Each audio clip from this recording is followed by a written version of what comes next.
Hello বন্ধুরা, আসসালামু আলাইকুম। কেমন আছো তোমরা সবাই? আশা করছি যে যেখানে আছো সবাই সুস্থ আছো। আমি শাপলা বরাবরের মতো আবারও চলে আসলাম আর নতুন একটা রেসিপি নিয়ে। শাপলা কিচেন অ্যান্ড ব্লগে আপনাদেরকে স্বাগত জানাই আরও একবার। প্রতিদিন একঘেয়েমি খাবার না খেয়ে একটু অন্যরকমভাবে কিছু খেলে কিন্তু ভালোই লাগে। তো আজকে এটা কিভাবে বানালাম সেটাই শেয়ার করব। এখানে আমি 1.5 কাপ আটা নিয়ে নিয়েছি। আপনারা চাইলে এটা ময়দা দিয়েও করতে পারেন। আজকে আমি এটা আটা দিয়েই তৈরি করব। নিয়ে নিচ্ছি হাফ চা চামচ লবণ, দিয়ে দিচ্ছি 1 টেবিল চামচ চিনি, আর 1 চা চামচের একটু কম দিয়ে দিলাম ইস্ট। এখন এই শুকনো উপকরণগুলোকে আমি একটু মিশিয়ে নেব। এটা মেশানো হয়ে গেলে আমি এখন এখানে 1.5 টেবিল চামচের মতো তেল দিয়ে দিব। তেলটা দিয়ে এটাকে একটু এভাবে ঘষে ঘষে ময়ান দিয়ে নিতে হবে।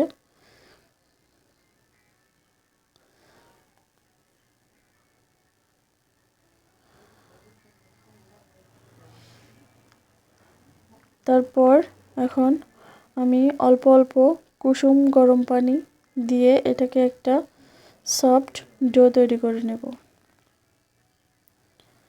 পানিটা কিন্তু অবশ্যই কুসুম গরম হতে হবে, মানে হাতে সয় এরকম গরম দিয়ে নেবেন। এভাবে অল্প অল্প করে পানি দিয়ে আমি একটা সফট ডো তৈরি করে নিলাম। এটাকে আমি এখন রেস্টে রেখে দেব। তো তার জন্য হাতে একটু তেল নিয়ে আমি উপরে এটাকে এভাবে মেখে দিচ্ছি যাতে এটা ড্রাই না হয়ে যায়। এখন এটাকে ঢাকনা দিয়ে ঢেকে কোনো গরম জায়গায় 2 থেকে 3 ঘন্টার জন্য রেখে দেব। ফিরে আসলাম 3 ঘন্টা পর। দেখুন আমার ডোটা ফুলে কিন্তু ডাবল হয়ে গেছে। এখন এটাকে আরও একবার মথে নেব। এর মধ্যে যত বাতাস আছে সব বের করে দেব। এইভাবে মেখে আমি যতটা রুটি তৈরি করব ততটা ভাগ করে নিচ্ছি। আমি এখানে 4টা রুটি করব, তো আমি 4 ভাগ করে নিলাম। এখন এখানে 2টা ডিম নিয়ে নেব। 2টা ডিম কিন্তু আমার পুরোটা লাগবে না, আপনারা চাইলে একটাও নিতে পারেন। আর দিয়ে দিচ্ছি একটু লবণ। এখন এটাকে একটু ফেটিয়ে নেব। এটাকে কিন্তু ভালো করে ফেটিয়ে নিতে হবে।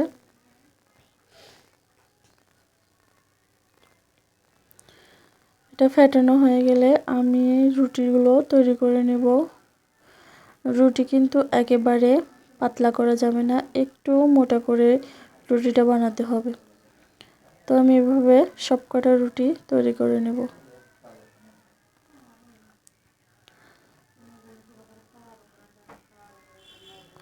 একটু ময়দা মাখিয়ে আমি রুটিটা তৈরি করব, যেহেতু আটাটা সফট হয়েছে, লেগে যেতে পারে না হলে। আর রুটিটা কিন্তু বেশি বড় সাইজ করব না, একটু মোটা করে ছোট করে তৈরি করব। এই যে এরকম মোটা করে তৈরি করে নিয়েছি আমি সবগুলো। এখন একটা তাওয়ায় এটা সেঁকে নেব। আমি এক পাশটা 30 সেকেন্ড মতো সেঁকে নিচ্ছি, উল্টিয়ে আবার আরও 30 সেকেন্ড মতো সেঁকে নেব। একটা রুটি আমি 1 মিনিট মতো সেঁকে নিয়েছি এপাশ ওপাশ। তো এভাবে আমি সবকটা রুটি সেঁকে নিচ্ছি।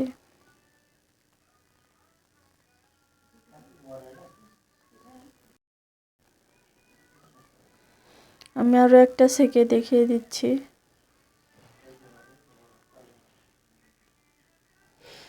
এটা কিন্তু পুরোপুরি সেঁকা যাবে না, জাস্ট 30 থেকে 40 সেকেন্ড এক এক পাশে সেঁকে নিতে হবে। এবার করে সবকটা রুটি আমি সেঁকে নিলাম। এখন একটা কড়াইতে তেল দিয়ে দিচ্ছি পরিমাণ মতো। তেলটা একটু পরিমাণে বেশিই দিতে হবে, না হলে কিন্তু রুটিটা ফুলবে না। তেলটা গরম হয়ে আসলে এখন আমি এই ডিমের গোলায় রুটিটা এইভাবে কোট করে নিলাম। তারপর এটাকে আমি ভেজে নিচ্ছি তেলে।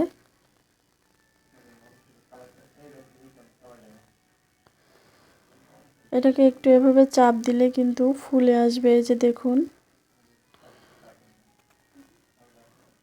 আর এটা খেতে কিন্তু কেমন লাগে আপনারা বাড়িতে না বানালে বুঝতে পারবেন না। অবশ্যই বাড়িতে ট্রাই করে দেখবেন। আর আজকের রেসিপিটা যদি আপনাদের কাছে ভালো লেগে থাকে তাহলে অবশ্যই আমার চ্যানেলটাকে সাবস্ক্রাইব করে দেবেন। ভিডিওতে একটা লাইক যারা এ পর্যন্ত দাওনি তারা প্লিজ একটা ভিডিওতে লাইক দিয়ে দিও, আর কমেন্ট করে জানাইও আজকের রেসিপিটা কেমন লাগলো। তো আমার সবগুলো রুটি ভাজা হয়ে গেছে, আমি এখন এটাকে পরিবেশন করে নেব।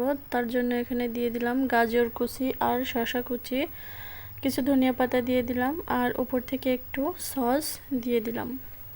আপনারা চাইলে এখানে কাঁচামরিচও দিয়ে দিতে পারেন, তো আমি বাচ্চাদের জন্য বানাচ্ছি জন্য কাঁচামরিচ দিলাম না। এখন একটা টুথপিক দিয়ে এভাবে